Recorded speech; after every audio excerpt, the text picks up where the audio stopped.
Hello, this is Jimmy Lennon Jr., and a big shout out to my friends at Valera Boxing. It's showtime!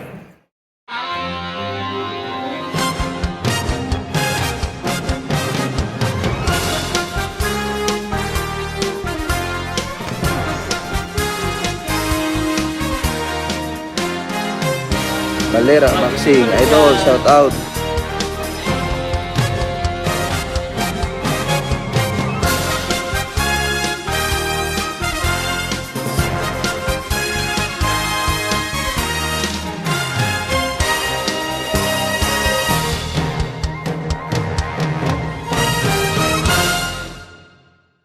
This Saturday, May 14, Marlon, the Nightmare Tapales of the Philippines, will face Jose Hollywood Estrella of Mexico in a scheduled 8-round fight on the undercard of Charlo versus Castano 2 at Dignity Health Sports Park in Carson, California, presented by Premier Boxing Champions. In the US, Charlo versus Castano 2 will broadcast live on Showtime.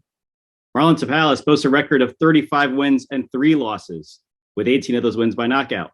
He's coming off a second-round knockout victory over Hideaki Teshigawara in December of last year in Carson, California. Jose Estrella has a record of 23 wins with 18 losses and 1 draw. 16 of those wins by knockout. Yes, you heard that correctly. 18 losses. Estrella is coming off a 3rd-round knockout defeat versus Saul Sanchez in Ontario, California. Magandang araw mga kaibigan. Palanas Pilipinas. I'm Chris from Valera Boxing, and I'm joined by Monty, Carlo, and Philip. Monty, Carlo, Philip, welcome. Kumusta kayo? Mabuti naman. To be with you. After defeating Hideaki Teshigawara, Marlon Tapales became the IBF mandatory challenger for 2-belt junior featherweight champion Mirjan Akhmadaliev. However, Akhmadaliev is instead scheduled to fight WBA mandatory challenger Ronnie Rios in June. So we have a stay busy fight for Marlon versus Jose Estrella. Well, you know what, Chris? I think it's this fight. Obviously, it's a tune-up fight. Obviously, it's a stay busy fight. But what we want to see is Marlon Tapales continue the momentum that brought him on the verge of a title shot. So I hope that what we're going to see is a professional beatdown, but we don't take the opponent lightly. And I just want to see sharpness, crispness, and a professional beatdown.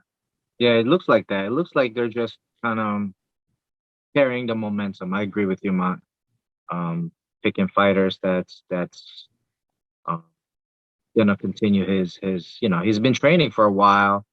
I'm sure they got bigger plans, but you got to stay in stay in that momentum, that fight pace, the fight shape, and I'm sure they're watching how so Marlon won't get overtrained.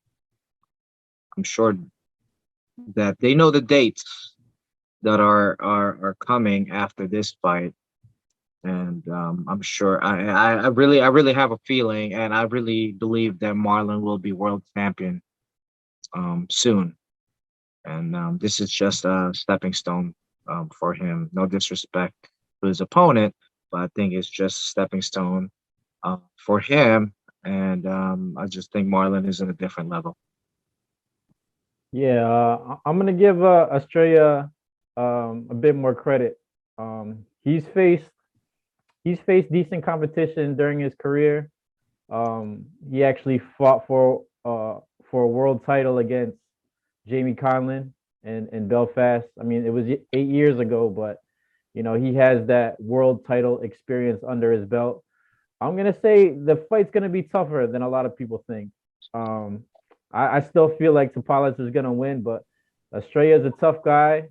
He's gonna put up a fight. He's down to brawl, and he has a decent chin. I don't think he's ever been knocked out, like completely put to sleep, but he's been knocked down a few times, but he always got back up. So I think it's gonna be a tougher fight, more than what people expect. I think in his last fight, he actually got hit low in the cup. The ref didn't think so. And he was complaining that he got hit low in the cup. And then ultimately the ref counted him out, and that's how he lost. Going pointing to his wins, I mean, he has 18 wins, like Phil said. His ability, 16 of those wins by knockout, so he does have a bit of power. And if you watch him fight, I mean, he does have ability. He could box, but I just think there's certainly different levels to this. I agree with you, Carl. I think Marlon's going to be world champion one day, whether it's against Akhmadiliev or maybe Ronnie Rios. You never know. I mean, boxing has so many upsets over the last year. So you never know what will happen with that fight in June. You have Stephen Fulton. That's a really talented division, and Marlon certainly has a seat at that table. He's a mandatory challenger, so he just has to wait this out, and I'll have his shot as long as that mandatory situation works out with the IBF. Let's talk about Estrella, though. So, I mean, ability-wise or technically, what does Estrella need to do to win this fight versus Marlon Tapales? Based on his behavior from his last fight, you can tell he's coming to fight. You can tell that he's not afraid. You know, he shows heart. He does try. I agree with the Chris. The last fight he had was he got hit, a little bit below, but it's one of those fast-paced fights where, the referee saw what he saw, and it's a really close one. I think it's a low blow. I think he could have got up and would have kept fighting. But that's one thing about him. He's not afraid to fight.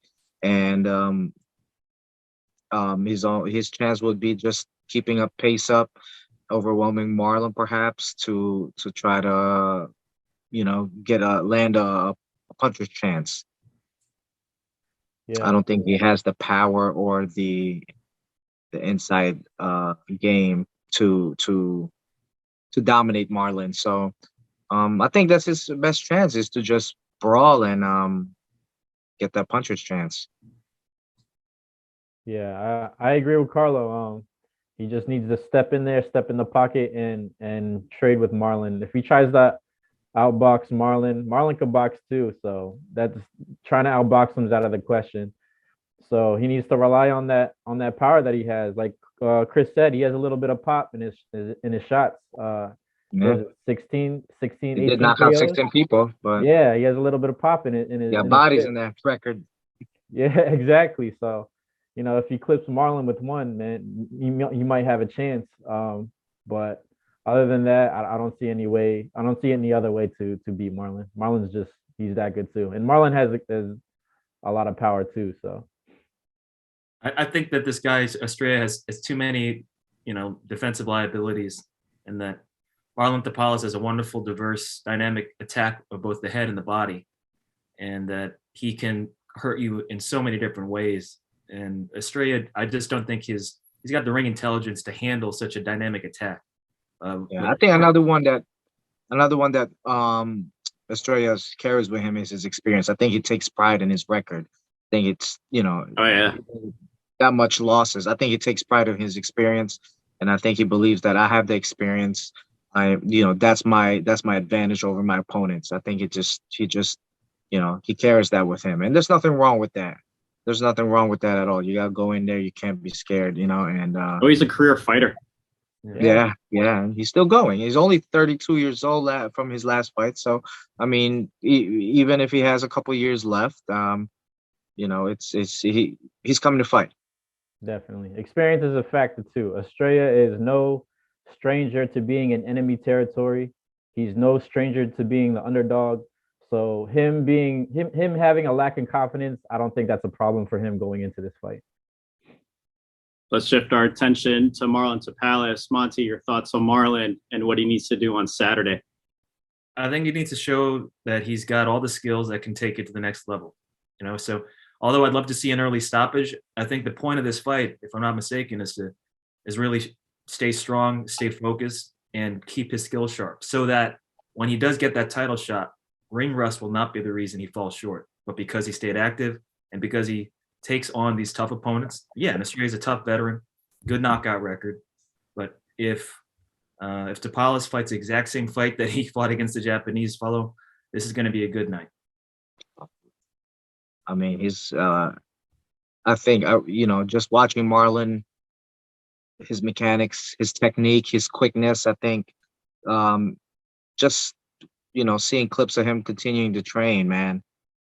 He just has it's just on a different level. I think he can put out this guy as quick as he did with a Japanese fellow, Teshi Gawara. Teshi Gawara. I can't say his name either, guys. So Yeah. So there's no offense, no disrespect, but that guy, that was a pretty big guy compared to Marlon, and I think he hits hard too. Yeah. But that's the styles of orthodox and southpaw. It's landing that power hand, but Marlon also has that right hook. That right hook was quick. I think that's gonna be the key is his right hook on his next opponent. Yeah, I would say for Marlon to use his boxing ability, but definitely be wary of Estrella's power. Like we said, he has those 16 KOs under his belt. So he needs to step in the pocket, do his thing, but definitely be wary of his power, of Estrella's power. But it's like Carlos said, Tapales is coming off a confidence high off of that second round destruction of Hiroaki. So I don't think he's going to be timid out there. I think he's going to go out there, handle business, and he's going to be in and out. Yeah, we learned a lot about Marlon in the past year. I mean, you, Phil, and Carlo had a chance to interview him after his knockout win over Teshigawara. He's dynamic in his style, like you guys all said. He could box. He is obviously has a lot of power. I mean, we previewed that Teshigawara fight, and I don't know if any of us expected such a quick finish, or it was just devastating how dominating he was. I mean, that's obviously a testament to his ability. We thought Teshigawara was going to be a little bit tougher, but he made easy work of Teshigawara. So let's think about predictions here for Saturday. What are your predictions for this fight between Marlon Tapales and Jose Estrella? Marlon Tapales by knockout. That's it. I give Estrella 6 rounds. He's going to last 6 rounds before Marlon puts him out of the night. Yeah, I know Tapales took out Hiroaki in 2 rounds. Some people might be predicting that quick of a finish this time around, but he's against a Mexican, and everybody knows Mexicans have chins. So and pride. And pride too, warrior spirit. So I'm gonna go with Monty. I'm gonna say 6th, 7th round knockout Tapales. We know not to take anyone lightly, or any boxer should not take any of their opponents lightly. But I think Marlon's resume is too deep. Former world champion. He's coming off a hot win. He's been in the gym. He's been here in the US constantly training and just waiting for that additional chance to be world champion. So I too have Marlon Tapales. Leave your comments and let us know who you think will win this Saturday from Dignity Health Sports Park in Carson, California. Marlon Tapales and Jose Estrella. Let's go, Marlon. Let's go. All right. Nightmare, baby. Nightmare. Yo, Carlo, where's your shirt? Surprised you didn't wear it. I can't find it. Yeah. Probably wear that thing every day. I did over the summer, man. I think Tapales is an example for all fighters. That's the goal. Man. Ideal is professional. You hear me say professional? Let's become professional. You see him? He's in the gym. He lives in the gym with his with Ernie, man. All they do is hit pads. He stays in the gym. Shout out to you Ernie. see is him, like, him, Jim, Jade Bornea, and Marlon Tapales. They're focused, man. They're disciplined. They're so focused. They're so focused. That Sandman group is focused. That core. Oh, what's up, I'll Ernie? I'll give him that. That's like, whoa. Like, okay. It's like I said, we got the Avengers, and they're weird, but they're the X-Men weird. There is just, they don't have this. They're not in the same movie. You have the Avengers and you have the X-Men. X-Men have their own movie. Avengers have their own movie. They're X-Men. They just stay on their own corner. Like Chris said when he saw him, they were in the back. They're in the back just watching. They're not talkative. They're not just like vulgar. They're not like obnoxious. And that's fine. They're happy with that. They're happy with each other, and that's I can't wait. Those two. It's kind of like everything's falling into place for them. Like Jade avoided Jerwin because they're friends, but Jerwin unfortunately lost. But now Jade has an opportunity now. It worked out in their favor. Yeah. Or now, Marlon, Jade, shout out to you guys. Good luck on Saturday. And we hope to see you guys soon. Let's do this, Marlon. Let's go. Get it. Come on, Marlon. Let's get it, baby. Get home. Sandman. Yeah. Let's go, Sandman. Yeah.